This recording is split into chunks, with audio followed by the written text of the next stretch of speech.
everyone, and welcome back. Today is day 15. I want to share with you something that I've learned on my grief journey that has profoundly changed the way I view grief and grieving.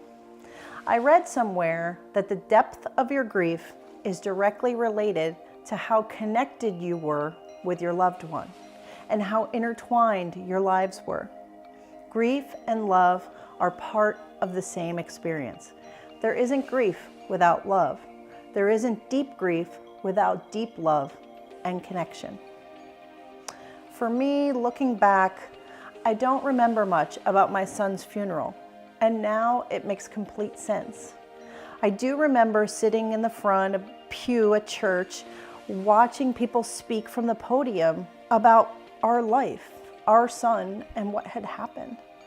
I remember feeling a sense of guilt that I should be the one speaking for my son. But as I sat there in a daze, praying for the funeral to be over, I knew that wouldn't have been possible. Feeling completely and totally exposed, I returned home to mourn. Now, months later, I began speaking about my experience in service to others. And today, I stand before you sharing what I've learned as a way of amplifying the love of my son's short yet meaningful life. I wrote and published my first book this year. It's called The Gifts of Grief, and I pray that it will help those who are grieving to know that out of love and connection and loss, our loved ones give us gifts that will help us to grow into who we are today and who we choose to become tomorrow. So today is the day I invite you to create a ceremony that pays tribute and honors the one or ones that you've lost. It's an opportunity to celebrate your relationship and to share your love for this person with your family, your friends, and even your community. The ceremony is for you to create and can be simple or elaborate. It's up to you. As an example, I have a video that was taken the last day of Jackson's life. It's still challenging to watch it, but it's easy to be reminded how special our time with him was. Every time I even think of the video, I feel this intense pressure as if my heart hurts. And I remind myself that this pain may never go away completely. But it's also an opportunity to see through my pain and remember the intense love and hope that we had for him.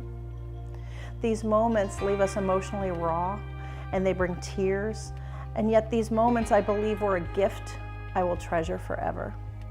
And I believe that it's healthy and it helps healing when you spend time with the memories of them. So I want to encourage you to set aside specific, designated time when you can be alone to be in memory of your loved one. Start out with 15 minutes or 30 or even an hour. Take as much or as little time as you need. Use the time to be in your grief, to cry, to mourn, and welcome the sadness that's in your heart. It's there for a reason. But keep it to a defined timeline. I honestly believe that it's better to do it more frequently for short periods of time than to do it for one long period of time. So when you're done and your time has finished, get up, dry your tears, say goodbye to your loved one for now, and go back to the rest of your life. There are some wonderful things that you can do, and I want to give you some ideas.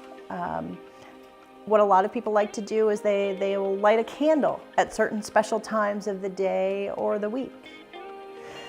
Others like to create a memory scrapbook with photos, letters, or any other memorabilia that remind you of your loved one.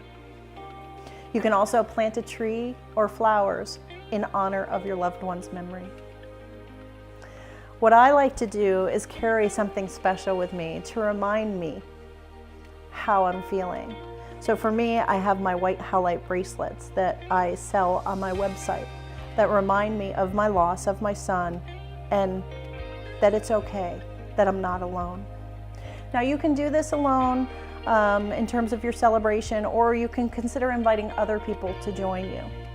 You can ask others to share an experience or story of your loved one, or you can ask them to read a quote or a poem, or play or sing a song. As you heal, the intensity of your grief will begin to wane. That's okay. Releasing the pain does not mean you're forgetting your loved one at all. Let me say that again. Releasing the pain does not mean that you are forgetting about your loved one. For me, at one point, I got it in my head that if I let go of the intense grief, that I'd somehow be letting go of my son. I thought I'd forget him, and I didn't want to forget all of the memories that we shared. His life was so short. What I've learned on my journey is that no matter what happens, you will never forget anything about your loved one. The love you have for them persists indefinitely, with or without pain and grief, and no matter how much your life may change. So I want to invite you and encourage you to celebrate their life through a ceremony. Spend some time and thought today and jot down some notes of what the ceremony might be like for you. What about your family? Do you want to include them? What about the community?